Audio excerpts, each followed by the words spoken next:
2023 වර්ෂයේ උසස් පෙළ වාණිජාංශයෙන් පෙනී සිටින දුවදරුවන්ගේ පන්ති අපි මේ විදිහට අද දවසේ ආරම්භ කරනවා.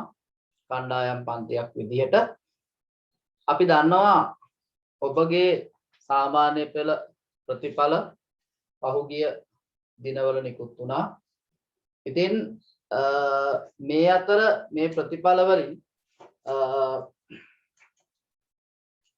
සතුටුදායක ප්‍රතිඵල ගොඩක් තියෙනවා. අපේ දරුවෝ බොහෝ දෙනෙක් හොඳින් සමත් වෙලා තියෙනවා. ඒ වගේම තමයි දැන් පන්තියට සම්බන්ධ වෙලා ඉන්නේ මගෙන් 10 11 පන්තිවල ඉගෙන ගත්ත දරුවා. එතකොට පුතේ අපි අද දවසේ මේ ගැන කතා කරන්නට කලින් අපි බලමු මේ උසස් පෙළ විභාගය කියන්නේ මොකක්ද කියන එක. අපි දන්නවා අපස සාමාන්‍ය පෙළ විභාගයට පෙනී සිට මේකෙන් උසස් පෙළ සඳහා ඔබ තේරීපත් වෙලා තියෙනවා. එතකොට මේ උසස් පෙළ සඳහා තේරීපත් වුණු ඔබ අතුරෙන් ඉතාමත්ම සීමිත ප්‍රමාණයක් විශ්වවිද්‍යාලය සඳහා තෝරා ගන්නු ලබනවා. ලංකාවේ පවතින විභාග අතුරින් දැඩි තරඟකාරීත්වයක් තියෙන විභාගය තමයි මේ අපොස උසස් පෙළ විභාගය. එතකොට ඔබ පෙනී සිටින වර්ෂය වෙන්නේ 2023. එතකොට පුතේ අපිට උසස් පෙළ ඕනෑම විෂය ධාරාවක් හදාරන්න පුළුවන්. එතකොට ඔබ මේ වෙනකොට තීරණය කරලා තියෙනවා අපි කරන්නේ මොන විෂයද කියන එක. නේද? එතකොට ඔබ තෝරගෙන තියෙනවා වාණිජ විෂය ධාරාව. එතකොට පුතේ මේ වාණිජ විෂය ධාරාව තෝරගත්තාම ඔබ දන්නවද මේ වාණිජ විෂය ධාරාව යටතේ ඔබට ඉගෙන ගන්නට තියෙන විෂයන් මොනවද කියන එක. අපි දන්නවා පුතේ අපිට ප්‍රධාන විෂයන් තුනක් අපේ විෂය නිර්දේශය තුල අපිට ඉගෙන ගන්නට ලැබෙනවා. අපේ විෂය නිර්දේශය තුල ප්‍රධාන විෂයන් තුනක් අපිට ඉගෙන ගන්නට ලැබෙනවා. නේද? දැන් අපේ දරුවෝ සමහර විට මේ වෙනකොට විෂයන් තෝරගෙන ඇති. මේ වෙන විට පන්ති වලට සහභාගී වෙලා ඇති. හරි. එතකොට ඒ වුණාට මම පොඩ්ඩක් මතක් කරන්නම් අපිට උසස් පෙළ 2023 දී හරි 2023 අපි උසස් පෙළ හදාරන දරුවෝ විදිහට ඔබ තෝරගෙන තියෙන වාණිජ විෂය ධාරාව යටතේ පුතා අපිට තියෙන විෂයන් කතා කරොත් අපිට මෙන්න මේ විෂයන් ටික තියෙනවා. ගිණුම් කරණය. ඊළඟට අපිට තියෙනවා ව්‍යාපාර අධ්‍යයන. ඊළඟට තියෙනවා ආර්ථික විද්‍යාව. ගිණුම්කරණය, ව්‍යාපාර අධ්‍යයනය, ආර්ථික විද්‍යාව, ඊළඟට IT තියෙනවා අපිට. ඊට අමතරව මේ මොන විෂයන් කරත් සාමාන්‍ය ඉංග්‍රීසි සහ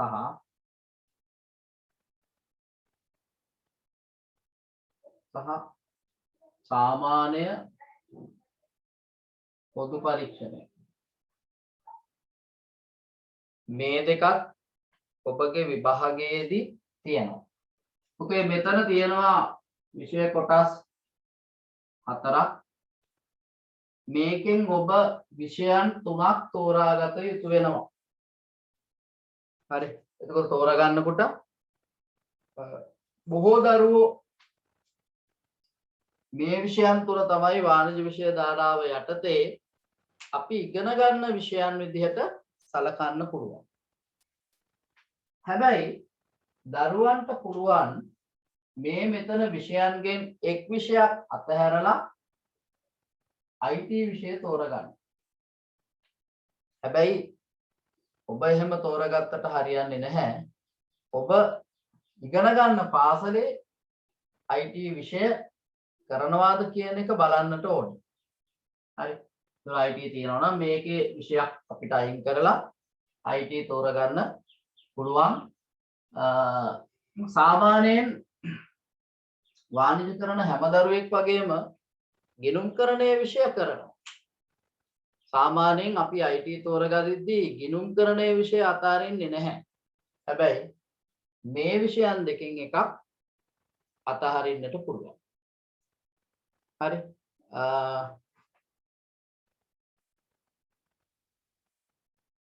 සමහර අයට ජොයින් වෙන්න බැරිලු කියලා තියෙනවා ලින්ක් එකෙන්. ඉන්න පුතේ මම චුට්ටක් පරීක්ෂා කරලා බලන්නම්. විනාඩියක් වෙන්න මට.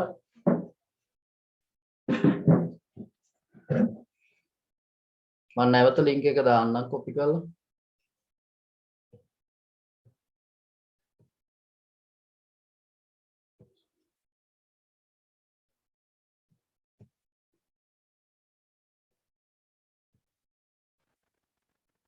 ඔබ හිතලා බලන්න මේ ගැන අපි කතා කරද්දී හරි ලක්ෂ 178ක වැටුපක් ලබන්න පුළුවන් රැකියා අවස්ථාවන් මේ වාණිජ විෂය ධාරාව තුල තිබෙනවා. හරි. ඒ වගේ ප්‍රධාන පෙළේ ආයතන ගත්තොත් ලංකාව සහ මුළු ලෝකය ගැන කතා කරොත් අද පුතේ මුළු ලෝකෙම ව්‍යාපාරික ලෝකයක්. ව්‍යාපාර අවස්ථා විශාල ප්‍රමාණයක් තියෙනවා. ඔබ හිතන්න ඔබ ළඟ තියෙන ඔය පෑන පැන්සල අඩිරූල මකන ඔබ ඇඳගෙන ඉන්න ඇඳුම දාලා තියෙන පාවහන් ඔබ ඔය භාවිතා කරන අපේ sannivedana උපාංගය ඔය සියලු දේවල් පුතේ ඇවිල්ලා තියෙන ව්‍යාපාරවල. ඒක නිසා මේ ව්‍යාපාර කියන දේවල් නැත්තම් ලෝකේ පැවැත්මක් නැහැ කියන එක තමයි මගේ අදහස. ඒක නිසා අපි මේ වාණිජ විෂය ධාරාව කියන එක ඉතාමත්ම හොඳ සහ ලෝකයට අත්‍යවශ්‍ය විෂයක්. ඒක නිසා ඔබ වාසනාවන්ත දරුවෝ පිරිසක් මේ විෂය ධාරාව තෝරා ගැනීම සම්බන්ධයෙන්. හරි. පුතේ අපි දැන් කතා කරමු අපේ විෂය නිර්දේශයේ දැන් මම උගන්වන විෂය සම්බන්ධයෙන්. හරි. මම උගන්වන විෂය සම්බන්ධයෙන් කතා කරමු. හරි. මම ගැන මම කියන්න උත්සාහයක් ගන්නෙ නැහැ. ඔබගේ අයියලා අක්කලා සහෝදර සහෝදරියන් ඉන්නවනම් ඒ අයගෙන් බලන්න ඔබ දන්නවා දැන් සාමාන්‍ය පෙළට ඉගෙන ගත්ත දරුවෝ ඉන්න නිසා සාමාන්‍ය පෙළදී අපි කරේ මොනවද කියන එක අපි දන්නවා. ඒක නිසා මේ අපි ඊට වඩා සාමාන්‍ය පෙළ කරාට වඩා දැඩි වගකීමකින් ඔබේ විෂය කරුණු ඔබට ලබා දීම සම්බන්ධයෙන් ඒ වගකීම මම දරනවා ගිණුම්කරණයේ විෂය. දැන් ඔබට සස්පෙළ ගිණුම්කරණයේ විෂය ගෙන ගන්නකොට ඔබට තේරෙයි පුතේ අපි සස්පෙළ ගිණුම්කරණයේ උසස් පෙළ ඔබ මොන විෂය ධාරාව හැදෑරුවා ඔබට ටික කාලයක් යනකොට තේරෙයි අපි සාමාන්‍ය පෙළට මොනවද කරේ කියලා. අන්න ඒක දැනෙන්න ඕනේ අපිට. හරි. දැන් පුතේ අපි ගිණුම්කරණයේ විෂය ගත්තාම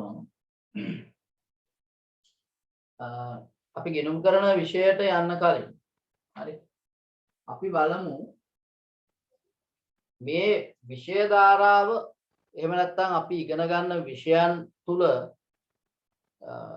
සාමාන්‍යයෙන් අපි පුතේ වැඩ කරනකොට අපි කොහොමද මේ අපි විෂයට සම්බන්ධ වෙන්නේ කියන එක. පුතා අපි මෙහෙම කතා කරමු. පුතේ ලංකාවෙන්ම විභාග ලියන දරුවන් අතර දරුවන්ගේ රෑන්ක් එක පෙළ ගස්සනවා එකේ සිට. එකේ සිට පෙළ ගස්සනවා. එතකොට අයිලන්ඩ් ෆස්ට් එක ගන්න දරුවා ඇවිල්ලා එයා තමයි මේ විෂය ධාරාවේ දක්ෂයා ඒ වර්ෂයේ.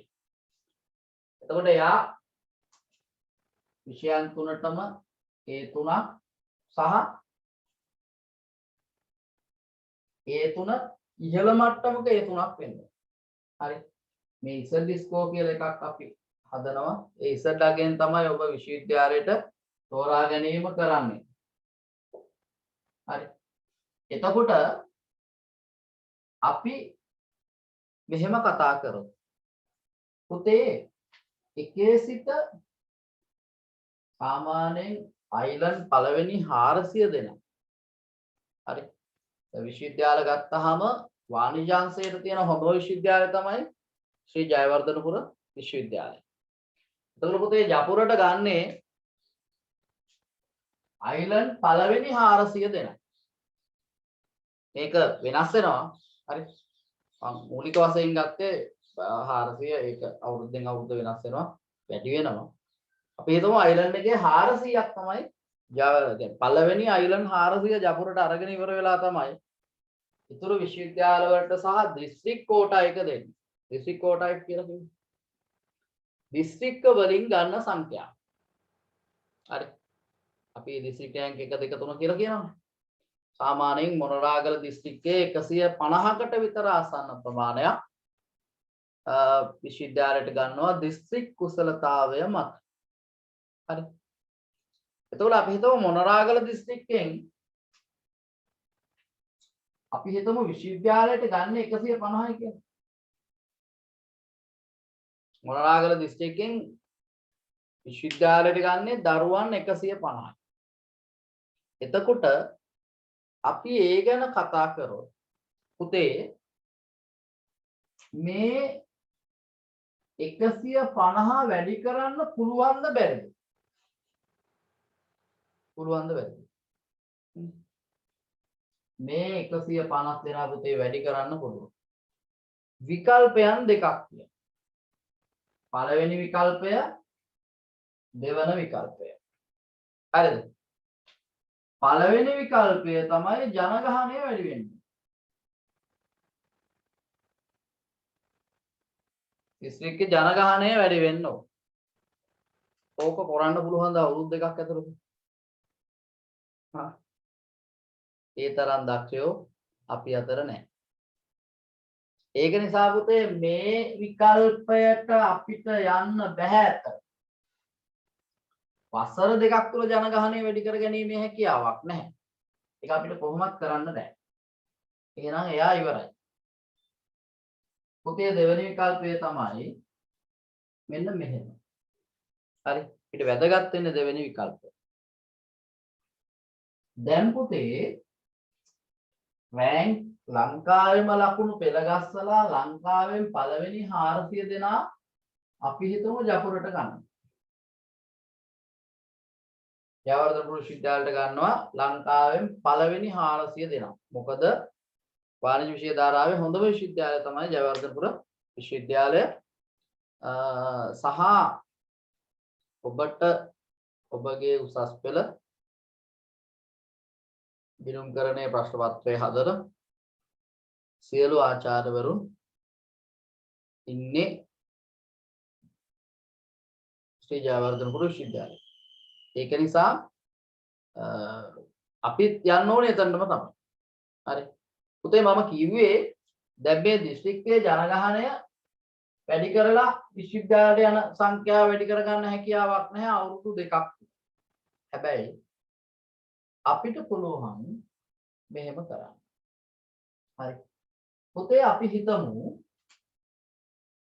ලංකාවෙන් පළවෙනි 400 දෙනා ඇතුලේ මොනරාගල දිස්ත්‍රික්කේ එක ළමෙක්වත් නැහැ. එක්කෙනෙක්වත් නැහැ. හරි. එහෙම වුණොත් විශ්වවිද්‍යාලයට යන්න පුළුවන් මොනරාගලෙන් උපරිම සංඛ්‍යාව 150. මේ 150 නිශ්චිතයක් නෙවෙයි. හරි. මේක වෙනස් වෙනවා. මේක වෙනස් වෙනවා. සාමාන්‍යයෙන් මම 150ක් ගත්තා. හරි. ඊළඟට අපි හිතමු මෙහෙම. මේ 400 ඇතුලේ මොනරාගල දරුවෝ 10 දෙනෙක් ඉන්නවා. හරි. මොනරාගල දිස්ත්‍රික්කයේ මේ 400 ඇතුලේ ඉන්නවා දරුවෝ 10 දෙනෙක්. හැබැයි ඒ 10 දෙනාත් එක්කම ඊට අමතරව මේ 150 කොහොමද කරන්නේ? පැහැදිලිද? මේ 10 දෙනා මෙතනට ගියාම ඒත් 150ක් ගන්න. ඒතර දැන් මේ 400 දෙනා ඇතුලේ මොනරාගල දරුවන් 10 දෙනෙකු හිටියොත් හරි අර 150 කොහොමද ගන්නවන්නේ? එතකොට මොනරාගල දිස්ත්‍රික්කයේ විශ්වවිද්‍යාල ගන්න පුළුවන් දරුවෝ කීයකටද? 160 දෙනෙකුට යන්න පුළුවන්. හරි. අපි හිතමු මේ 400 ඇතුලේ මොනරාගල දරුවෝ 50ක් ඉන්නවා කියලා. හැබැයි මොනරාගල දරුවෝ 50ක් හිටියොත් මේ 150 කොහොමත් අපිට තියෙනවා. එතකොට අපිට සම්බන්ධ වෙන්න පුළුවන් මොනරාගල දිස්ත්‍රික්කයේ ළමයි 200කට විශ්වවිද්‍යාලය යන්න පුළුවන්. ඒතර දැන් මෙහෙම හිතන්නකො පුතේ. සමහර විට අපි හිතමු මේ අවුරුද්දේ අපි හිතමු උසස් ප්‍රතිඵල ආවද? මේ අවුරුද්දේ උසස් පෙළ ප්‍රතිඵල ආවා. එතකොට මොනරාගල දිස්ත්‍රික්කයේ අපි හිතමු ළමයි 10 දෙනෙක් ඉන්නවා කියලා දිස්ත්‍රික්කය ඇතුලේ. මේ 400 ඇතුලේ 400 ඇතුලේ මොනරාගල ළමයි 10ක් හිටියොත් 150 ගත්තම මොනරාගල දිස්ත්‍රික්කයෙන් 160ක් විශ්වවිද්‍යාලයට යන්න පුළුවන්. ඒ කියන්නේ රෑන්ක් එක 160 තියෙන දරුවට විශ්වවිද්‍යාලයට යන්න හැකියාව තියෙනවා මේ අවුරුද්දේ. අපි හිතමු ගිය අවුරුද්දේ දිස්ත්‍රික්කයේ මේ 400 ඇතුලේ 50 දෙනෙක් ඉන්නවා කියලා. එතකොට රෑන්ක් 200 තියෙන දරුවට විශ්වවිද්‍යාලයකට යන්න අවස්ථාව තියෙනවා. එතකොට දරුවෝ කල්පනා කරනවා යකෝ හරි වැඩිනේ.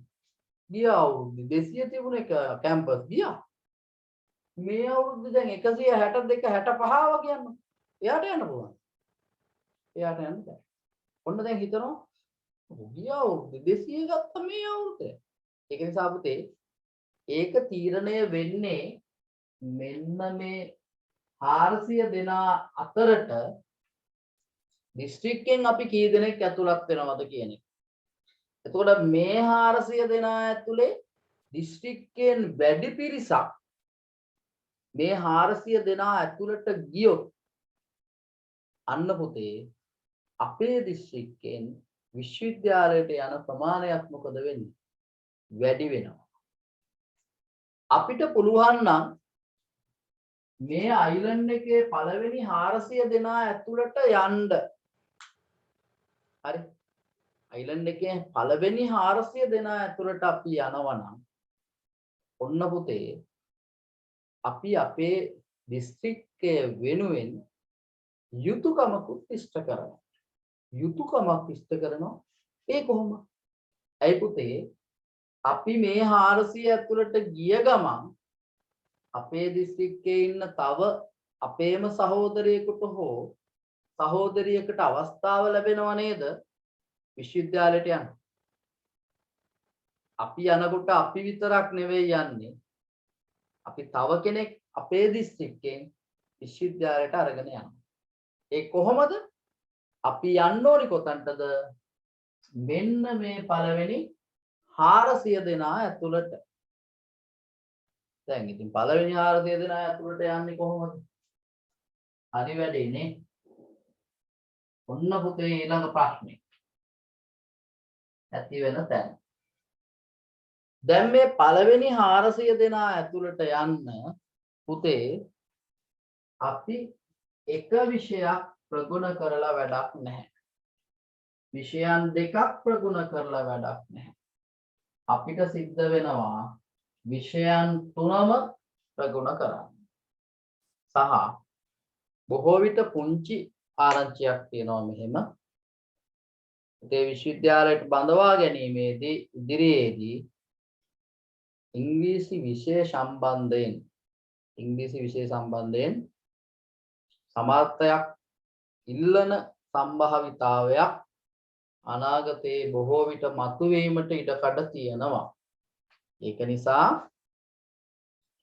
ඔබ මේ වෙනකොට ඉංග්‍රීසි අසමත් නම් හරි මේ වෙනකොට ඔබ ඉංග්‍රීසි අසමත් වෙලා තියෙනවා නම් පුතේ මේ අවුරුද්ද තුල හෝ ලබන අවුරුද්ද තුල ඔබ ඉංග්‍රීසි විභාගය සාමාන්‍ය පෙරට දාලා සමර්ථයක් ලබාගෙන තියාගන්න. සම්මානයක් ලබාගෙන තියාගන්න. S1ක් නෙවෙයි C1ක්වත් අරගෙන තියාගන්න. අනිත් එක තමයි මේ විශ්වවිද්‍යාලයට ඔබ ඇතුල් වෙනකොට ඔබට තියෙන බොහෝ විෂයන් සඳහා ඔබට ඕන විෂයක් තෝරගන්න පුළුවන්.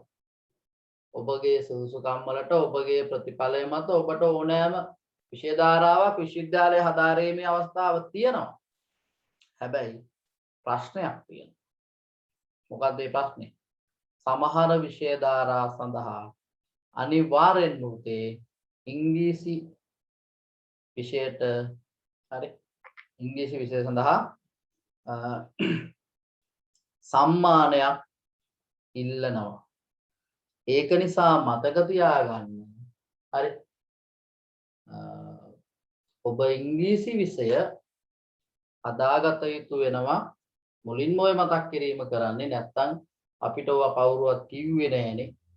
හරි ඒක නිසා මේ ඔබ අපහසුතාවයටපත් වෙනවා පුතේ ප්‍රතිඵල හොඳට තමයි. හැබැයි විශ්වවිද්‍යාලයට ගිහිල්ලා පාඨමාලාවක් හදාරන්න අවශ්‍ය මෙවලම් ටික අපි ළඟ නැහැ. නැති වුණොත් අපි අසරණ වෙනවා. විශ්වවිද්‍යාලේ තේරුණාට නැහැ.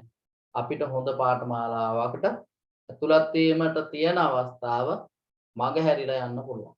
ඒක නිසා මතක තියාගන්න මේ වසර දෙක තුල ඉංග්‍රීසි විෂය සම්බන්ධයෙන් ඔබ සම්මානයක් හදලා තියාගන්න. ඔන්න ඒ මතක් කිරීම කරනවා. හරි. දැන් එතකොට අපි මේකට පුතේ මේ විෂයන් තුනටම අපි හොඳට මහන්සි වෙන්න ඕනේ. හරි. අපි හිතමු ගිණුම්කරණය, ආර්ථික විද්‍යාව, ව්‍යාපාර අධ්‍යයනය. පුතේ මෙතන ඉන්නවද දරුවෝ කවුරු හරි IT විෂය තෝරගත්ත උසස් පෙරට? ඉන්නවද පොඩ්ඩක් කියන්න බලන්න.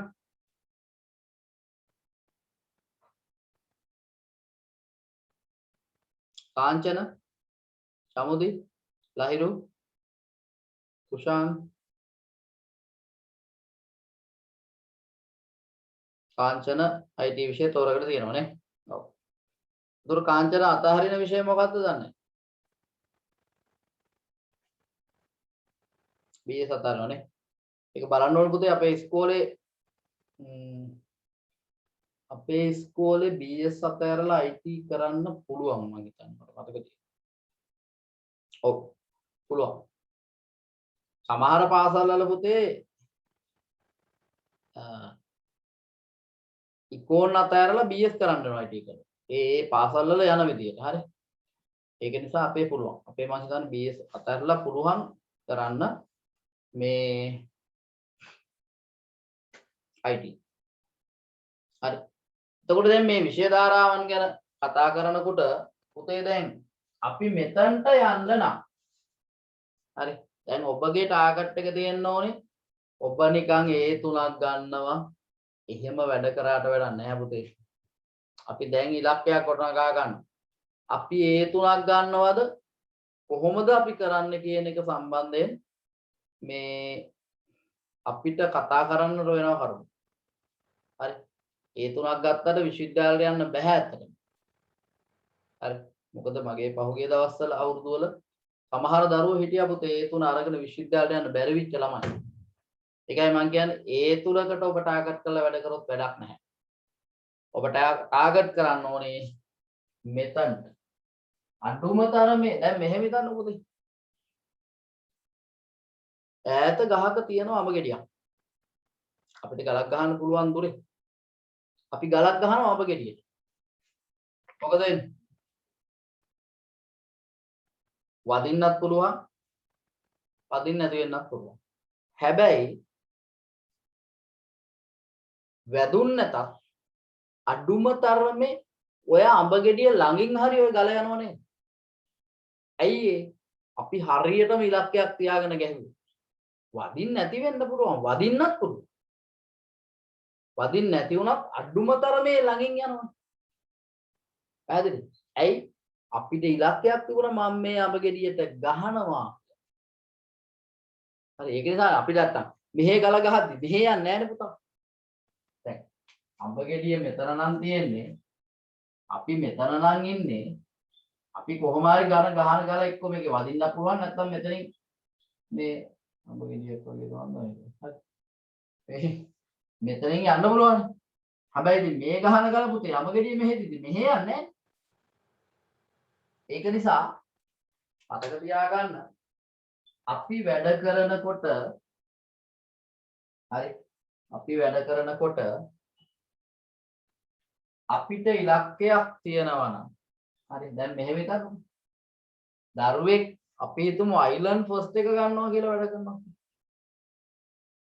එතකොට මොකද වෙන්නේ එක ගන්න බැරි වුණත් මේ ළඟින් හරි යන්න පුළුවන් නේද අර අඹ ගෙඩියට ගැහුවා වගේ තමයි අඹ ගෙඩිය වදින්නේ නැහැ හැබැයි අඹ ගෙඩිය ළඟින් යන්න පුළුවන් එතකොට අපි මේ ළඟින් යනවා කියන්නේ මොකද වෙන්නේ අපි මෙතනට එනවා කියන්නේ අපි කොහොමත් අනිවාර්යෙන් මොකද අපිට විශ්වවිද්‍යාලයට යන්න පුළුවන්.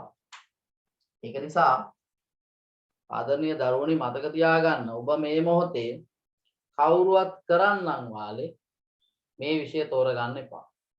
අම්මලාට තාත්තලාට උවමනාවට මේ විෂය ඔබ තෝරගන්න එපා. හරි. ඔබ කැමැතිම සහ ඔබ ආසම විෂය මොකක්ද? ඒ විෂය ධාරාව තෝරගෙන මේක කරන්න. මොකද මේක ඔබගේ ජීවිතය සම්බන්ධයෙන් ප්‍රශ්නයක්. අනාගතය සම්බන්ධයෙන් ප්‍රශ්නයක්.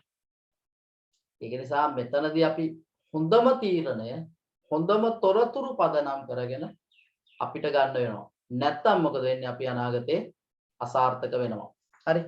එතකොට පුතේ දැන් අපි කතා කරනකොට එහෙනම් අපි වැඩ කරන්න ඕනේ මේ අපි තෝරාගත්ත දැන් මම මෙතන IT කතා කරන්නේ නැහැ. ඕන IT දෙකම ලියමුකෝ අපි මේ විෂයන් තුන ගත්තාම මේ විෂයන් තුනට පුතේ හරි අපිට දැඩි කැපකිරීමකින් යුතුව අපිට මේක ඉගෙන ගන්න වෙනවා. හරි. අපි පාසලේ ගියත් පාසලේදී වුණත් එහෙම නැත්නම් වෙනත් උපකාරක පන්තියකදී උනත් පුතේ ලකුණු 75 මට්ටමට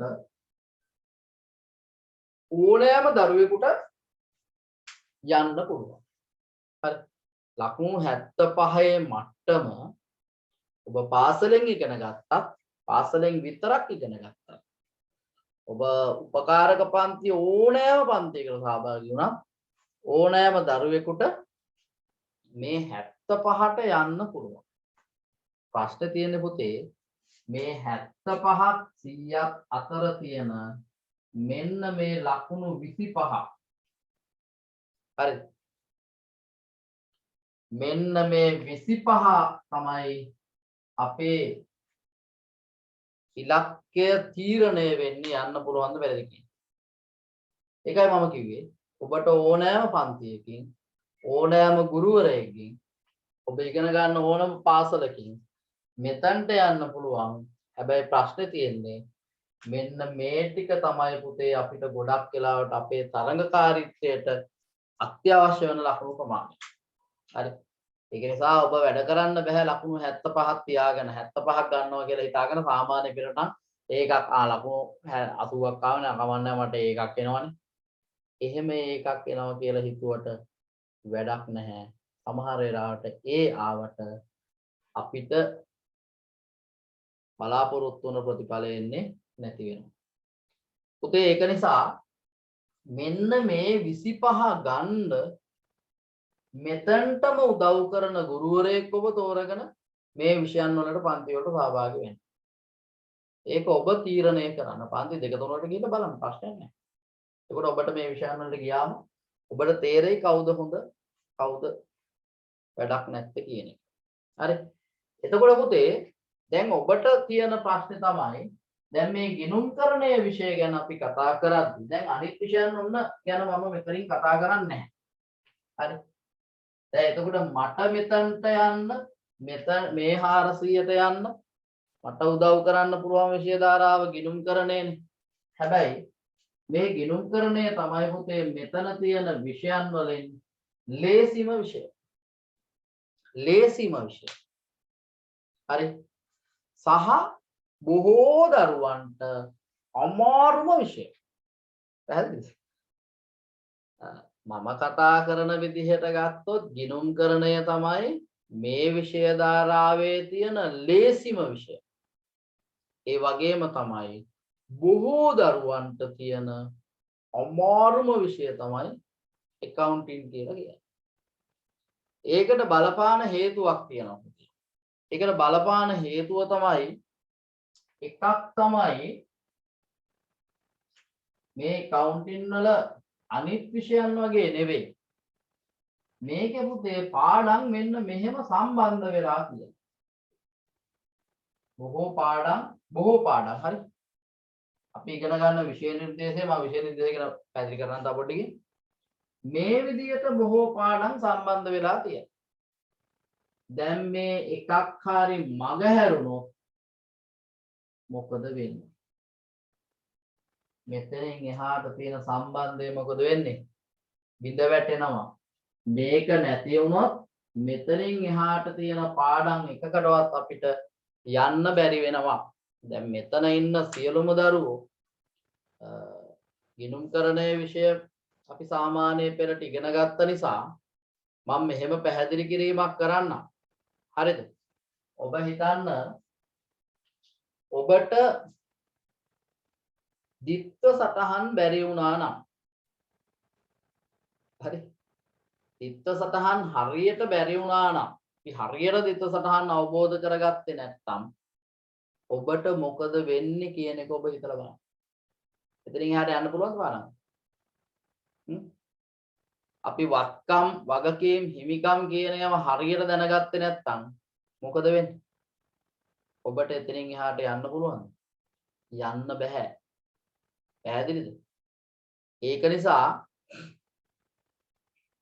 මේ විෂය එපා වෙන්න සහ accounting ළමයිට අපිරිය වෙන්න බලපාන හේතුව තමයි පුතේ අපි මේ මූලික સિદ્ધාන්තය මූලික කොටස් හරියටම අවබෝධ කරගත්තේ නැත්නම් මේ මූලික කොටස් හරියටම අපි අවබෝධ කරගත්තේ නැත්නම් ගිණුම් කරණය තරම් එක විෂයක්වත් පුතේ අපිට අපිරිය වෙනවා මේක පුදුමාකාරයි.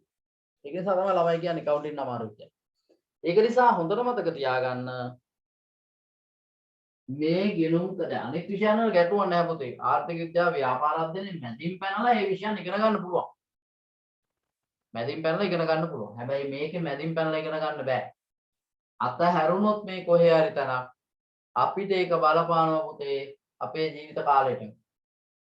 ඒක නිසා මේ ගිණුම් කරණයේ තියෙන මූලික කොටස් අපි හොඳින් අධ්‍යයනය කරොත් සහ අපි හොඳින් මේවා ඉගෙන ගත්තොත් මේ විෂය පුතේ පට්ට ලේසි විෂයක්. හරි බොහෝ ළමයිට අමාරුයි කියන accounting තාම සරල විෂයක් බවට පත් වෙනවා. ඒක නිසා තමයි මම ඔබට උගන්වන්නේ මම අර කියපු ලකුණු 75 සීමාවට නම් නෙවෙයි. අන්තිමට මේක ඕනෑම ගුරුවරයෙක්ගෙන් පාසලෙන් ඕනෑම තැනකින් ඔබට මේ 75 ඉගෙන ගන්න පුළුවන්. හැබැයි පුතේ මෙන්න මේ ඉතුරු 25ට හරි 75 අතර මෙන්න මේ ලකුණු 25 තමයි අපේ තීරණාත්මක ලකුණ වෙන්නේ. මේ 25ට යන්න පුළුවන් වෙන්නේ පුතේ සුපිරි දක්ෂයන්. ඇයි මං සුපිරි දක්ෂයන් කියලා කිව්වේ? සුපිරි දක්ෂයන් කියලා කිව්වේ පුතා සුපිරි වෙන්න නම් වැඩත් සුපිරි වෙන්න එපා. වැඩ සුපිරි වෙන්න නම් මොකද වෙන්නේ? ඔබට තියෙන ලකුණ ඔබ ඉහළ ලකුණක් ගන්න. හැබැයි ඉහළ ලකුණක් ගන්න නම් විෂයන් තුනට මෙන්න මේ ලකුණු ටික ගන්න පුළුවන් වෙන විදිය ගුරුවරයෙක්ගේ පන්තියකට සම්බන්ධ වෙන්න ඕනේ. ඒක නිසා පුතේ ගිණුම් කරණයේ විෂය සම්බන්ධයෙන් මම ඔබට තාමත්ම වගකීමෙන් කියනවා මෙන්න මේක නෙවෙයි මගේ සීමාව. මොකද්ද? මගේ සීමාව පුතේ මෙතන නෙවෙයි. මෙතනට ඕනම පන්තික ඉගෙන ගන්න පුළුවන්. හැබැයි මම ඔබට උගන්වන විෂය කොටස් තුන මෙන්න මේක මගේ ටාගට් එකක්. ඒක නිසා අපි ගණන් හදනකොට ලේසි ගණනුත් හදනවා. හැබැයි හදාගෙන යනකොට බොහෝ අයට පට්ටම අමාරු වෙන. හැබැයි ලේසියෙන් හදන්න පුළුවන් ගණන් ටිකකුත් අපි හදනවා. මේ ටිකට පුතේ හරියටම අපිට ඕනේ අපිට විෂය සම්බන්ධයෙන් මූලික සංකල්පයක්. මූලික මූලධර්මයක්. අපි හරියටම අවබෝධ කරගත්තොත් මේ ටික ගන්න එක පුතේ හරිම පහසුයි. මේ ටික ගන්න එක හරිම පහසුයි. හරි. ඒක නිසා ඔබට ඉදිරියේදී පන්තියේ වැඩ කරගෙන යනකොට තේරෙයි අපි කොහොමද මේ ලකුණු 25 ගන්නට අපි කටයුතු කරන්න කියලා. හරි. ඒකයි අපි සරල දේවල්. ඒකයි මම කිව්වේ සමහර වෙලාවට පන්ති වල උගන්න යනවා. හැබැයි සමහර දරුවෝ ඒ වුණාට දන්නේ නැහැ මේකේ වෙන්නේ මොකක්ද කියලා. පුතා අපි නිවසක් හදනකොට මේ නිවස උඩ අපි හොද්දට කොන්ක්‍රීට් දාලා කම්බි දාලා අට්ටුලියක් කියනවා. මේක උඩට හදනවා. හැබැයි මේක දාලා තියෙන මෙන්න මේ අත්තිවාරම උඩනේ ගේ හදන්නේ. මේ අත්තිවාරම හොඳට තිබුණ නැත්නම් මොකද වෙන්නේ? මේ ගෙදර පුතේ කාලයක් ජීවත් වෙන්න වෙන එකක් නෑ. නුවර පැත්තේ මතකද ගියා? තට්ටු දෙක තුනක ගියා. ඇයි? මේක හරියට නෑ. හැබැයි මේක හරියට දාගත්තාම අපිට මේකේ ගේ කොහොම හදුවත් ප්‍රශ්නයක් නැහැ. වෙන්න තියෙන හානිය අඩුයි. ඒක නිසා අපි විෂය ඉගෙන ගන්නකොට පුතේ ගිණුම් කරණේ මෙන්න මේ අත්තිවාරම හොඳට දාගන්න ඕනේ. මේ අත්තිවාරම හොඳට දාගත්තේ නැත්නම් මේ විෂය අපිට අමාරු විෂයක් බවට පත් වෙනවා. අමාරු විෂයක් බවට පත් වෙනවා. හරි. ඒක නිසා හොඳට මතක තියාගන්න මේ ගිණුම් කරණයේ ලේසිම සහ රසවත්ම විෂයක් බවට පත් වෙන්නේ ඔබ මේ අත්තිවාරම සහ මූලික න්‍යායාත්මක කරුණු හරියටම අපි අවබෝධ කරගත්තොත් තමයි අපිට මේ විෂය ලේසි විෂයක් වෙන්නේ. ඒක නිසා පුතේ මගෙත් එක්ක වැඩ කරද්දී මේ ගිණුම් කරන මූල ධර්මයන් හොඳට ඔබට ඉගෙන ගන්නට අවස්ථාව තියෙනවා. අනිත් එක තමයි පන්තියේ කොහොමත් මම වැඩි පිරිසක් සම්බන්ධ කරගන්න බලාපොරොත්තු වෙන්නේ නැහැ. හරි. පන්තියේ මහා ගොඩක් ළමයි සම්බන්ධ කරගන්න බලාපොරොත්තු වෙන්නේ නැහැ. මේක ගෲප් ක්ලාස් එකක් විදිහට අපි කරගෙන යන්නේ. එතකොට ඉන්න ටිකත් එක්ක හොඳට වැඩ ටික කරගෙන යන්න තමයි බලාපොරොත්තු වෙන්නේ. right. පුතේ අපේ විෂය නිර්දේශය ගැන අපි පොඩ්ඩක් කතා කරමු. සහ ප්‍රශ්න පත්‍රය ගැන පොඩ්ඩක් කතා කරන්නත් වෙනවා. හරි. ප්‍රශ්න පත්‍රය ගැන කතා කරන්නට කලින් ඔබ දන්නවද ගිණුම් කරණයට පාඩම් කීයක් තියෙනවද කියලා? ඔබට මේ වෙනකොට විෂය නිර්දේශය ලැබිලා තියෙනවා. පුතේ මේ තියෙන්නේ ගිණුම් කරණේ ඔබට ඉගෙන ගන්නට තියෙන විෂය නිර්දේශය. හරි. මේ විෂය නිර්දේශය සහ ඔබගේ නිබන්ධන මම ලබා දෙන්නේ කොහොමද කියන එක අපි පස්සේ කතා කරමු. හරි. පස්සේ කතා කරමු. හරි. මේ තියෙන පුතේ ඔබට ඉගෙන ගන්න තියෙන ගිණුම් කරණේ සිලබස් එක. හරි. මේ සිලබස් එකේ තියෙනවා පුතේ මේ සිලබස් එක අපි අවුරුදු දෙකක් තුල ඉගෙන ගන්න ඕනි. අපිට තියෙනවා පුතේ කාලච්ඡේද පීරියඩ් 600ක්. දැන් නම් ඉතින් මේ යන විදිහට පීරියඩ් 600න් දැන්ටමත් පුතේ පීරියඩ් 50ක විතර කාලයක් ඉවර වෙලා තියෙන්නේ. මොකද අපි මේ වෙනකොට හරිනම් අපි විභාගේ ලියපු විදියත් එක්ක ගත්තොත් සාමාන්‍ය ක්‍රමවේදය අනුව මේ වෙනකොට ඔබ උසස් පෙළ පාසලේ පන්ති වලට ඇතුළත් වෙලා මේ වෙනකොට පාඩමක් දෙකක් ඉවරලා ඉන්න උන් කාලේ. හැබැයි ඔබට කොහොමත් මං හිතන්නේ උසස් පෙළ පන්ති වලට ඇතුළත් වෙන්න වෙන්නේ පුතේ ලබන අවුරුද්දේ ජනවාරි මාසේ. බොහෝ විට ජනවාරි මාසේ. හරි. සහ ඔබට උසස් පෙළ විභාගයට පෙනී සිටින්නට වෙන්නේ 2023 දෙසැම්බර් මාසේ. ඒක දැඩි විශ්වාසයක් තියෙනවා. සාමාන්‍ය පෙළ විභාගය ඉදිරියේදී විභාග දෙපාර්තමේන්තුව සැලසුම් කරලා තියෙනවා අගෝස්තු මාසයට ගන්න. උසස් පෙළ විභාගය එයාලා ගන්නවා දෙසැම්බර් මාසයට. සාමාන්‍ය පෙළ විෂය විභාගයේ අගෝස්තු මාසයේ තියෙනවා. එතකොට දෙසැම්බර් මාසයේ වෙනකොට ප්‍රතිඵල දෙනවා. ජනවාරි මාසයේ අලුතෙන් ඉස්කෝලේ පටන් ගත්ත ගමන් උසස් පෙළ පන්ති ඒකත් එක්කම ආරම්භ කරන්න සැලසුමක් තියෙනවා. ඒකේ සදා මං කිව්වේ ඔබට බොහෝ විට ඔබගේ උසස් පෙළ විභාගයේ අගෝස්තු නෙවෙයි තියෙන්නේ. කොරෝනා හේතුව නිසා නෙවෙයි. බොහෝ විට ඉඩකට තියෙනවා මේ විභාගය දෙසැම්බර් මාසයේ තියෙනවා. හරි. පුතේ අපේ විෂය නිර්දේශය කතා කරොත් අපිට තියෙනවා පුතේ පාඩම් ඉදුම්කරණයේ පාඩම් 1 සිට 16 දක්වා පාඩම් ඒකක 16ක්. පාඩම් ඒකක 16ක් තියෙනවා අපිට මේ වසර දෙක තුල ඉගෙන ගන්න. හරි. එතකොට මේ වසර දෙක තුල මේ පාඩම් ඒකක 16න් 12 ශ්‍රේණියට අදාළව 12 ශ්‍රේණියට අදාළව නිපුණතා තියෙනවා 10කුත්. හරි. 13 ශ්‍රේණියට අදාළව නිපුණතා 6කුත්. තේරෙන සිංහලෙන් කියනවා නම් 12 ශ්‍රේණියේ පාඩම් 10කුත් 13 ශ්‍රේණියේ පාඩම් 6කුත් ඔබට ඒකක 16ක් මේ අවුරුදු දෙක තුල ඉගෙන ගන්නට ඕනේ. එතකොට මේ ඒකක 16 ආවරණය වෙන පරිදි ඔබට පුතේ ඔබගේ විභාග ප්‍රශ්න පත්‍රය හරි. දැන් අපි සාමාන්‍ය පෙළ නම් එක දවසනේ ලිව්වේ පුතේ විෂය. හැබැයි මේකෙදි මේ වසර දෙක තුල ඔබ ඉගෙන ගන්න ඔබේ දැනුම පරීක්ෂා කරන්න පුතේ කාලය තියෙනවා පැය 3ක් විනාඩි 10ක්.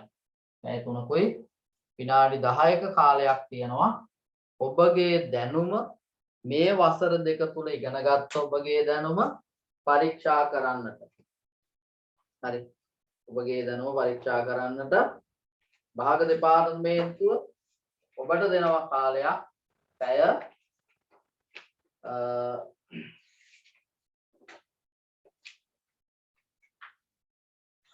5යි විනාඩි 10ක කාලයක්. හරි. එතකොට පුතේ මේ පැය 3යි 5 මේක නැත්තම් මේ කාලය ඔබ හිතන්නේ මේ එකපාරම අහනවද කියලා නෑ. පුතේ අපිට ප්‍රශ්න පත්‍ර දෙකක් තියෙනවා. එක කොටස කියලා එකක්.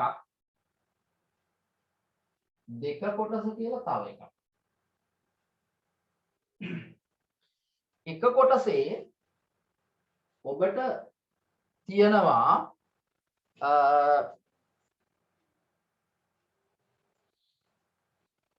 ප්‍රශ්න 50ක්. එක කොටසේ ඔබට තියෙනවා ප්‍රශ්න 50ක්. එක කොටසේ ප්‍රශ්න 50 තියෙන්නේ පුතේ 1 සිට 30 දක්වා තියෙනවා කෙටි ප්‍රශ්න පත්‍රය. මේව නැත්නම් ඔබට තෝරාගෙන පිළිතුරු සපයන්න ප්‍රශ්න පත්‍රයක්. 1 සිට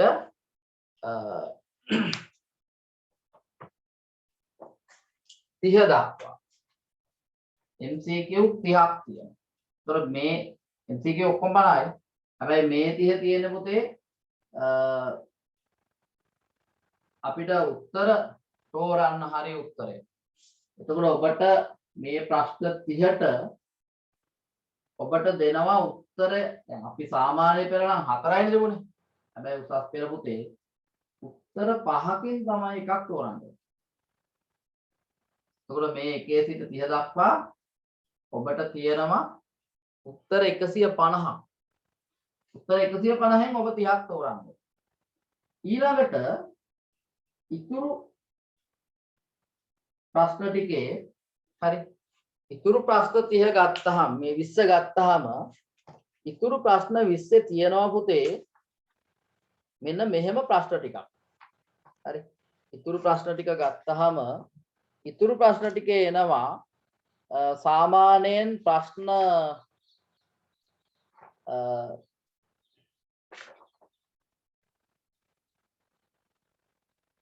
ඉතුරු ප්‍රශ්න ටිකේ එනවා මෙන්න මෙහෙම. හරි. සත්‍ය අසත්‍ය දක්වන්න ප්‍රශ්න කීපයක්. හරි.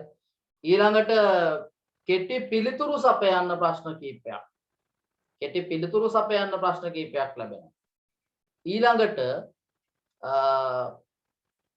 පොඩි පොඩි ගණනය කිරීම කරන්න ප්‍රශ්න ටිකක් ලැබෙනවා. ඔය විදිහට තමයි පුතේ මේ ඉතුරු ප්‍රශ්න 20 හැදෙන්නේ. එතකොට මේ අනුව ඔබට ප්‍රශ්න 50ක් ලැබෙනවා.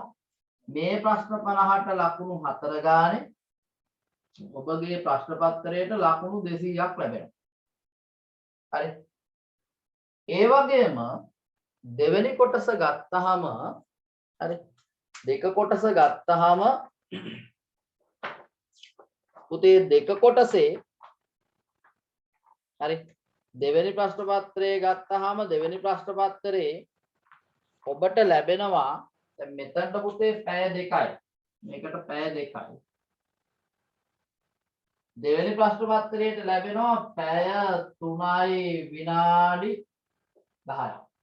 අතන මේ විනාඩි 10 තියෙන්නේ අමතර කියවීම කාලයක්. මොකද ලොකු ප්‍රශ්න පත්‍රයක් තියෙන පිටු ගණනාවක් තියෙනවා. මේකේ කියව ගන්න ඕනේ. ඒක නිසා ඔබට කියව ගන්න ඕනේ නිසා ගිය අවුරුද්දේ සිට හරි විභාගයට දැන් වැඩිපුර වෙලාවක් වෙන් කරලා තියෙනවා මේ අලුත් විෂය නිර්දේශය තුල විනාඩි 10ක් කාලයක්. ඒකට ඒක මම හිතන්නේ සාමාන්‍ය පෙළ විභාගෙත් අපිට හම්බුණා නේද එහෙම? ඔව්. අමතර කියවීම කාලයක් ලැබුණා. දෙවෙනි කොටසට. ඒ වගේ මේකෙත් දෙවෙනි කොටසට ඔය විදිහට අමතර කියවීම කාලයක් ලැබෙනවා. පුතේ එතකොට දෙවෙනි කොටස ගත්තාම මේකේ සම්පූර්ණයෙන්ම ප්‍රශ්න තියෙනවා පුතා දෙවෙනි කොටසේ ප්‍රශ්න 6ක්. මේකේ තියෙන ප්‍රශ්න 6යි. ප්‍රශ්න 6යි කියන්නේ. එතකොට මේ ප්‍රශ්න 6න් 1 සහ 2 අනිවාර්යයි. මේ 1 සහ 2 කොටස අනිවාර්ය ප්‍රශ්න දෙකක්. හරි. ඔබට ලැබෙනවා ලකුණු 40 ගානේ ප්‍රශ්න දෙකට ලකුණු 80ක්. හරි. ඊළඟට 3 4 5 6 මෙන්න මේ ප්‍රශ්න ටිකෙන් ඔබ තෝරාගත යුතු වෙනවා ප්‍රශ්න 3ක්. ප්‍රශ්න 3ක් තෝරගෙන ඒ ප්‍රශ්න 3ටත් ලකුණු 40 ගානේ ලකුණු 120යි. එතකොට ඔබගේ දෙවෙනි කොටසටත් ලැබෙනවා පුතේ ලකුණු 200ක්. හරි. දැන් මේ විදිහට එක කොටසට ලකුණු 200යි දෙක කොටසට ලකුණු 200යි මුළු ලකුණ ලැබෙනවා 400. 400කින් ලකුණු දෙන්නේ හරි. එතකොට ඔබගේ දැනුම ස්ථාන 400ක් පරීක්ෂා කරනවා මේ පැය 5 තුල. ඔබගේ විෂය නිර්දේශයේ දැන් 400ක් පරීක්ෂා කරනවා. හරි. එතකොට මේ 400 අවසානයේදී දෙකෙන් බෙදලා තමයි ඔබගේ ලකුණ 100න් කීයද කියලා ඔබට ලබා දෙන්නේ. හරිද? right. එහෙනම් ඔන්න ඔය විදිහට තමයි පුතේ අපේ විෂය නිර්දේශයේ ප්‍රශ්න පත්‍රය සහ ඔබට අවශ්‍ය ලකුණු ටික ලබා දීම කරන්නේ. හරි. අර විනාඩිය දෙන්න.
හරි. ඔය විදිහට තමයි පුතේ එතකොට අපි අපේ විෂය නිර්දේශය ගැන කතා කරන්නේ. හරි.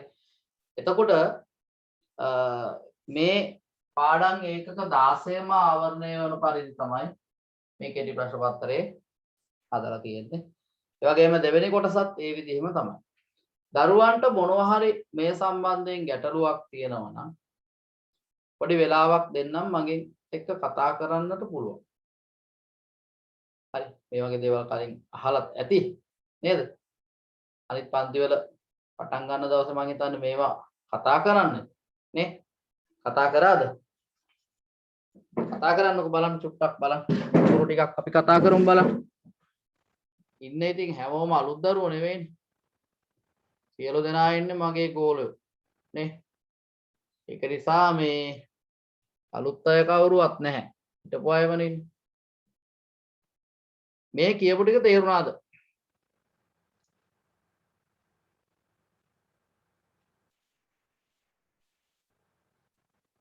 කියපුවා තේරුණාද?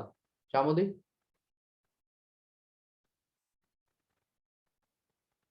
ඔව්.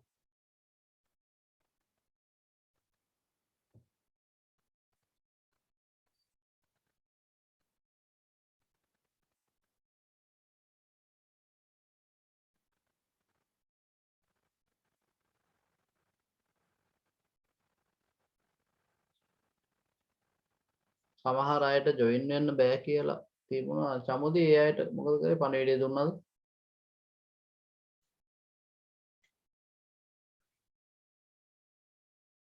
කතා කරන්නකො බලන්න. නේ.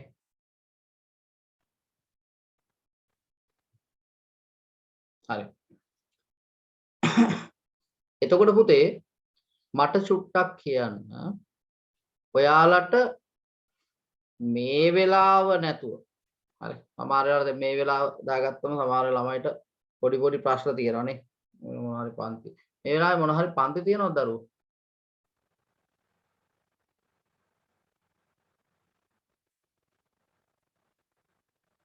මේ වෙලාවේ මොන හරි පන්තියක් යෙදিলা තියෙනවද කියන්නේ මම පන්තියේ වෙලාව වෙනස් කරගන්න කැමතියි ඔයාලට පුළුවන් විදිහට ඕනනම් මේක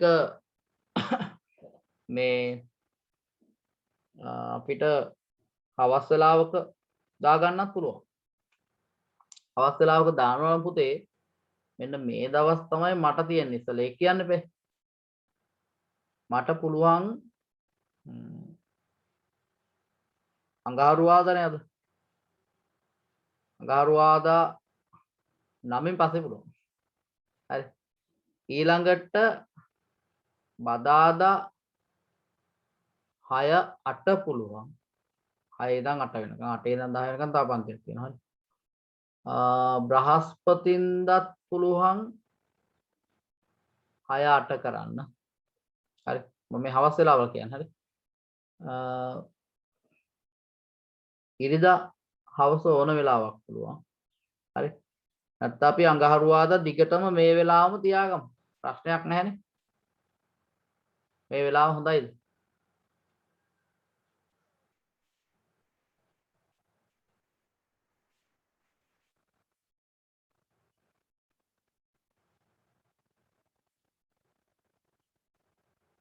කතා කරන්න කමන්නේ යශාරා කොහමද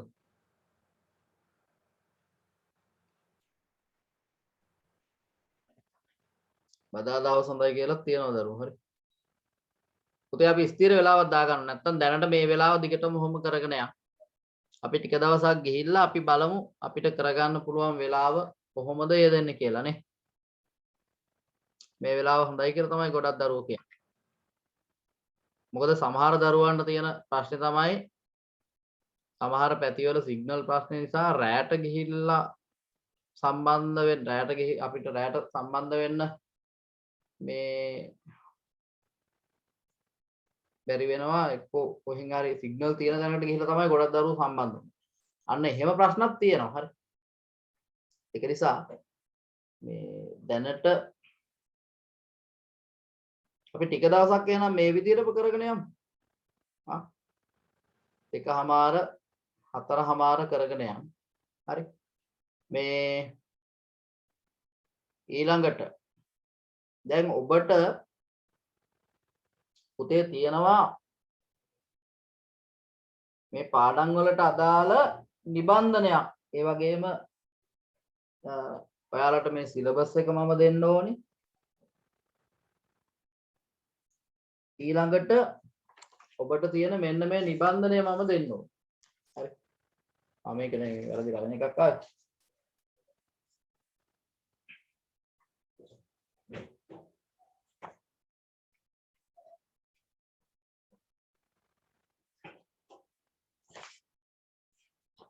මෙන්න මේ නිබන්ධනය. මේ නිබන්ධනයයි මේ දෙකයි දෙන්න ඕනේ. එතකොට මේක කොහොමද දෙන්නේ? මේ අයට දෙන්න පුළුවන් නේ. සුෂාන්ට, ලහිරුට, කාංචනට මට දෙන්න පුළුවන්. චමුදිට තාත්තට එවන්න පුළුවන්. යශාරට කොහොමද එවන්නේ? යශාරට කොහොමද එවන්නේ? මොකද අපිට දැන් පුතේ දැන් මම මේ ටියුට් එක ඔබ අතේ දැනට නැති නිසා හරි අපි පළවෙනි පාඩම සම්බන්ධයෙන් කතා කරන්නේ මේ ටියුට් එක. හරි. සාමාන්‍ය පෙර වගේ නේ අපි ලස්සන ටියුට් දෙනවා. හරි. මේකේ පළවෙනි පාඩමේ තියෙන්නේ පුතේ මේ අපිට ලියන්න ටිකක්. හරි. මේ ටික ලියන ගමන් මේ ටියුට් එක යන ගමන් මම පැයක් විතර අරගෙන අපි අර ඉගෙන ගත්ත වත්කම්, වගකීම්, හිමිකම්, ආදායම් ගැන ටිකක් ගැඹුරින් කතා කරනවා. හරි.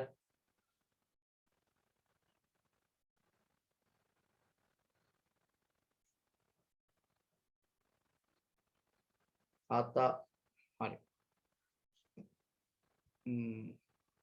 අපි එහෙමනම් පුතේ දැන් පළවෙනි පාඩම ගැන අපි කතා කරොත් හරි අපේ විෂය නිර්දේශයේ පුතේ පළවෙනිම පාඩම තියෙන දැන් ඔයාලට දැන් මේ පුතේ මේ විෂය නිර්දේශය කතා කරොත් මේ විෂය නිර්දේශය මං හිතන්නේ ඔබට කිසිදු පන්තියකින් හම්බ වෙයි කියලා. මේ විදිහට ඔබට විෂය නිර්දේශයේ විෂයන් තුනටම අරන් තියාගන්න. මේ විෂය නිර්දේශය දෙන්නේ පුතේ හරි මේ විෂය නිර්දේශය දෙන්නේ ඔබ අතට මේ නිකම් මේක ලස්සනට තියාගන්න නෙවෙයි. මේක තමයි අපේ සිලබස් එක.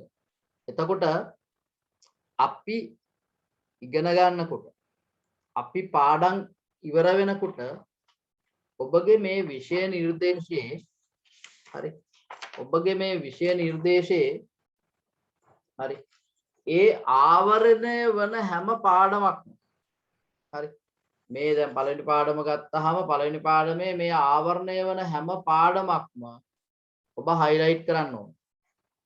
හරි. එතකොට අපි මේක අවුරුදු දෙකක් ළඟ තියාගන්න ඕනේ. අපි 13 වසරේ විභාගයට ලං වෙනකොට මේ ටියුට් මේ සිලබස් එකේ සියලුම තැන් පුතේ හයිලයිට් වෙලා තියෙනවා. එතකොට හයිලයිට් කරගන්න එකෙන් බලාපොරොත්තු වෙන්නේ යම්කිසි පාඩමක යම්කිසි කොටසක් ඔබට මගහැරිලා තිබුණොත් ඒ කොටස් මොනවාද කියන එක පුතේ අපිට මේක පෙළපු ගමන් අපිට අහු වෙනයි හයිලයිට් වෙලා නැහැ කියන්නේ ඒක එතකොට අපිට අහු වෙලා නැහැ. එක්කෝ ඒ කොටස අපිට කෙරිලා නැහැ. එතකොට ඔයාලා මේක පෙළපු ගමන් ඔයාලට තේරෙනවා යකෝ මට මේ පාඩම අහු වෙලා නැහැ. මට මේ පාඩම අහු වෙලා නැහැ. මට මේක හම්බ වෙලා නැහැ. ඔය විදිහට මේක සිලබස් එක ආවරණ වෙලා තියෙන්න ඕනේ. ඒ කියන්නේ මේක හයිලයිට් කරනවා කියන්නේ මේක සම්පූර්ණම ඔබට මේකේ සියලු විෂයන් කොටස් ආවරණ වෙලා තියෙනවා. එතකොට අපි වැඩ කරගෙන යනකොට හරි අපි ඕනනම් මේ සිලබස් එකේම අපිට මොකක් හරි පාඩමක් හොඳට සෙට් වුණා නම් කියන්නේ අපිට මේ පාඩම හොඳට තේරුණා නම් අපි මේ සිලබස් එකේම තව දාගන්නවා වෙන පාටකින් ලකුණක්. එතකොට ඒ පාටින් මේ මුළු සිලබස් එකම ඒ ලකුණ තියෙනවා. එතකොට අපි දන්නවා ඒ සිලබස් එක මේ ලකුණ ආවා කියන්නේ අපිට අපේ විෂය නිර්දේශී සියලු කොටස් ආවරණය වෙලා කියලා අවබෝධ කරගන්න පුළුවන්. හරි. ඊළඟ දේ තමයි ඒක නිසා තමයි මේ සිලබස් එක ඔබට මේ සිලබස් එක මං හිතන්නේ නැහැ පැල්ලවායේ කිසිදු පන්තියක සිලබස් එක දීලා තියෙනවා ඇති කියලා. මම දන්නේ කියලා නැහැ. සහ ඔබගේ පළවෙනි පාඩමට අදාළ මෙන්න මේ නිබන්ධනය මේක නිබන්ධනයම තමයි ලියන්න දෙන්නේ. මේ ටියුට් එකෙන් පස්සේ අපි කතා කරනවා ගිණුම් කරන සමීකරණය. එතකොට මේ නිබන්ධන ඔබ අතට ලැබෙන්නට සලස්වනවා. හරි. right. තව මොනවාද ඔබට දැනගන්න තියෙන්නේ? හරි. තව මොනවාද අපිට දැනගන්නට තියෙන්නේ? පොතේ අපි මේ පළවෙනි පාඩම තුල කතා කරනවා අපි අර 10 11 පන්ති වල ඉගෙනගත්ත පාඩම් වල පාඩම් ගණනාවක ඒවා කතා කරනවා. මේකෙදි මේ එක පාඩමක්. ඊළඟට අපි අර 10 11 පන්ති වල ඉගෙනගත්ත මූලික පොත් ටික අපේ සිලබස් එකේ එක පාඩමක්. මූලික පොත් ටික පුතේ අපේ සිලබස් එකේ එක පාඩමක්. හරි. එතකොට අපි පළවෙනි පාඩම ගත්තොත් හරි. පළවෙනි පාඩම තුල තියෙනවා ගිණුම්කරණය හා එහි අවශ්‍යතාවය. ඊළඟට ව්‍යාපාරික ගණදෙනු හා සිද්ධීන් ගිණුම් කරන සමීකරණ ඇසුරෙන් ඉදිරිපත් කිරීම. ඒක තමයි අපේ දෙවෙනි පාඩම. එතකොට මේ දෙවෙනි පාඩමට අවශ්‍ය කොටසුත් පළවෙනි පාඩමත් එක්ක කතා කරගෙන යනවා. අතන මේ පළවෙනි පාඩමේ ගොඩක් දේවල් තියෙන ලියන්න. සමහරක් වෙලාවට පුතේ මේක පළවෙනි පාඩම කරනකොට අපිට accounting අප්පිරිය වෙන වෙලාවලුත් තියෙනවා. ඇයි? මේකේ තියෙන සමහර දේවල් අපිට තේරෙන්නේ නැහැ. ඇයි? අර ඉස්සරහට උගන්වන්න තියෙන ඒවා තමයි දැන් මේකේ කතා කරන්නේ. ඒකට ඒවා ඉගෙන ගන්න නැතුව මේකේදී ඒවා කතා කරොත් මොකද වෙන්නේ? අපිට ටිකක් පාඩම නීරස ගතියක් එනවා. හරි. right. එහෙනම් පුතේ ලබන සතියේ අඟහරුවාදට කලින් හරි අඟහරුවාදට කලින් මේ නිබන්ධනය සහ ඔබට අවශ්‍ය කරන මේ විෂය නිර්දේශ මම ඔබ අතට ලබා දෙනවා. හරි. ඊළඟට මේ මම බලාපොරොත්තු වෙනවා පුතේ මේ වෙලාව මෙහෙම කරගෙන යන අතරතුරේ තව අමතර පැය දෙකකුත් කරන්න. පැය දෙකක් පැය එකමාරක් විතර අමතර වෙලාවකුත් කරන්න බලාපොරොත්තු වෙනවා. හරි. අනිත් එක තමයි පන්තියට මම උපරිම වශයෙන් සහභාගී කරගන්න බලාපොරොත්තු වෙන්නේ. අපිට සමහර විට පුතේ ආයතනයක පන්තියට සම්බන්ධ වුණා නම් ප්‍රශ්නයක් නැහැ. නමුත් ඔන්ලයින් කරනකොට ඔබගේ අභ්‍යාස නිරන්තරයෙන් මම ඔබ ළඟට ඇවිල්ලා බලන්න ඕනේ. ළඟට ඇවිල්ලා කියන්නේ මේ මම ගෙවල් ගානේ නෑ. හැබැයි ඔබ කරන අභ්‍යාස සියල්ල මම පින්තූරු ගහලා ගෙන්නගෙන ඒවා ඒ මොහොතේම ඔබගේ ගැටලු සාකච්ඡා කරනවා. හැබැයි ඔබ මේ වෙනකොට සම්බන්ධ වෙලා ඉන්න අනිකුත් පන්ති වල ඒ වැඩේ වෙන්නේ නැහැ. හරි. ඒ දේ කරන්න බෑ ගොඩක් ඉන්න පන්ති වල. හරි. ඒක නිසා මේ පන්තිවල මම උපරිම ළමයි 10කට 10ත් 15ත් අතර ප්‍රමාණයක් විතරයි සම්බන්ධ කරගන්න බලාපොරොත්තු වෙන්නේ. හරි. එතනින් එහා මම බලාපොරොත්තු වෙන්නේ නැහැ. මොකද ඒ ඔබගේ ඇගයීම මට කරන්න බැරි වෙන නිසා. හරි. ඒ නිසා සීමිත සංඛ්‍යාවක් තමයි මේ පන්තියට සම්බන්ධ කරගන්න බලාපොරොත්තු වෙන්නේ. හරි. මොකද ආයතනයක හිටියනම් ආයතනයේ ළඟින් ළඟට ඔබ ළඟට ඇවිල්ලා ඔබගේ පොත් බලන්න පුළුවන්, ඒවා කරගන්න පුළුවන්. හැබැයි එතනින් එහා සම්බන්ධ වෙනවා නම් වෙනම කණ්ඩායමක් විදිහට තමයි පන්තිය කරන්නට වෙන්නේ. හරි. right. පුතේ අද දවසේ එහෙමනම් මම විෂය කොටස් සම්බන්ධයෙන් කතා කරන්නට බලාපොරොත්තුවක් නැහැ. හරි. මට අද දවසේ අවශ්‍ය වෙලා තිබුණේ ඔබත් එක්ක මේ විෂය කොටස් ටික හඳුන්වලා දීලා හරි.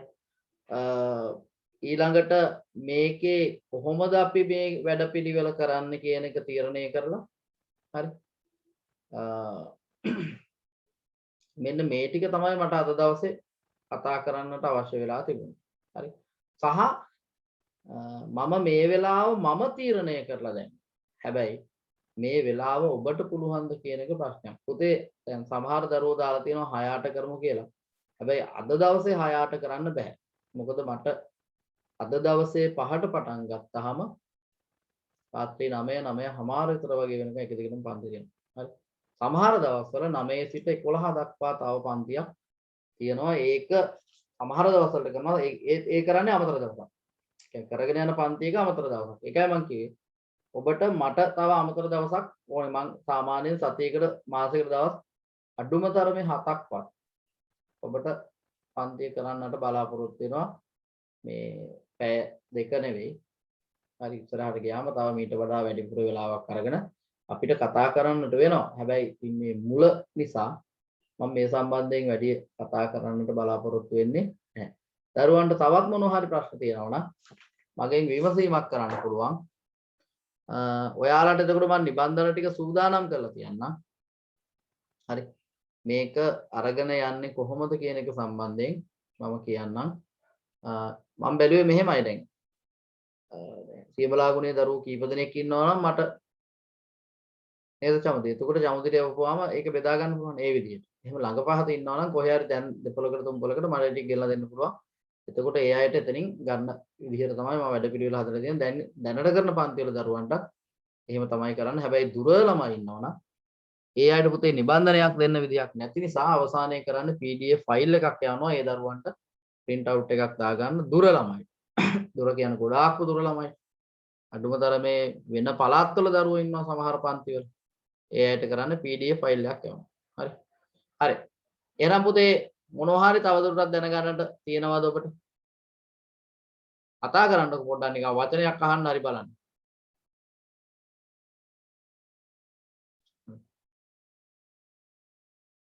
කාංචන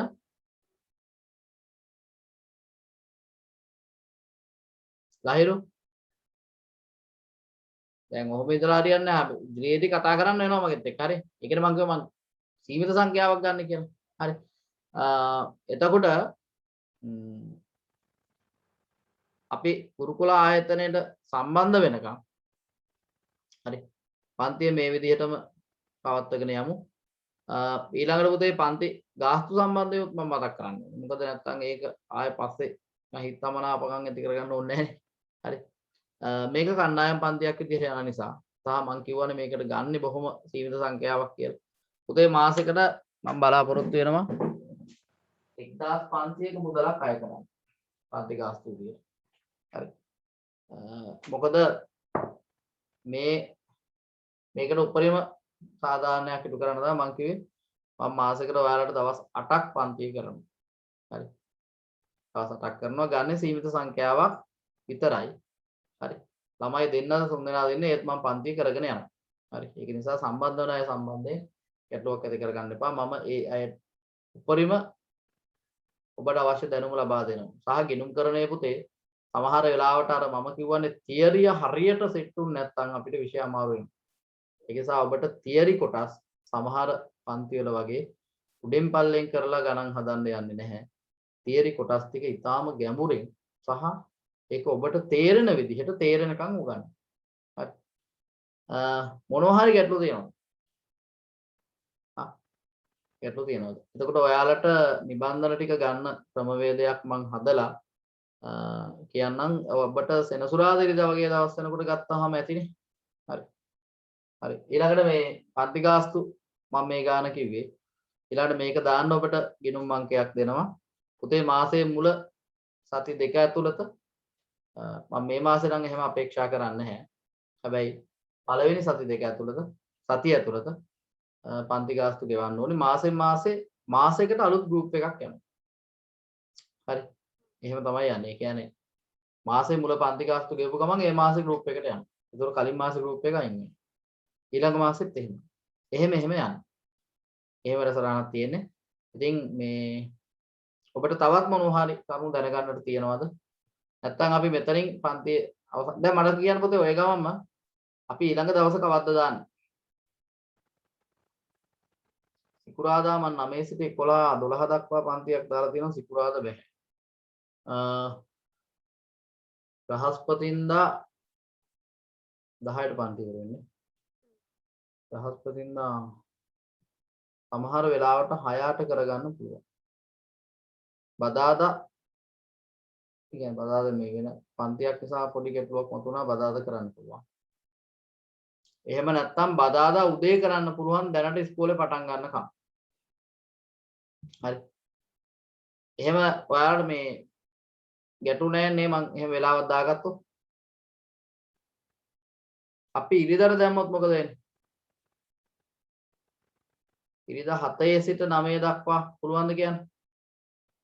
ඒතර මේ ඉරිදාම පටන් ගන්න පුළුවන් මන්ද? ඉගැන්වීමේ කටයුතු. ඒතර ඉරිදා වෙනකොට ඔබට නිබන්ධනය මම ලැබෙන්න සලස්වන්න. පුළුවන්ද? කාංචන, ලහිරු, තුෂාන්, යශාරා කියන්නේ ඉරිදා පුළුවන්ද කියලා?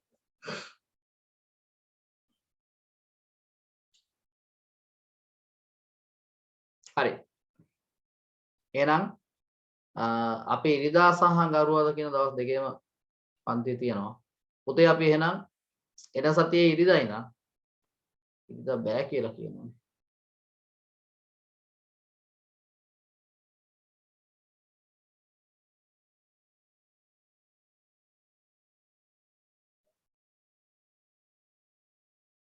නෑ අද පන්තිය කොහොමද තියෙනවා. හරි. කමන්නේ අපි හැමෝම තබන සතියේ ඉරිදා ක්ලාස් තියෙනවා කියලා තියෙනවා දරුවන්. මොනවද දන්නේ තියෙන්නේ? ඉරිදා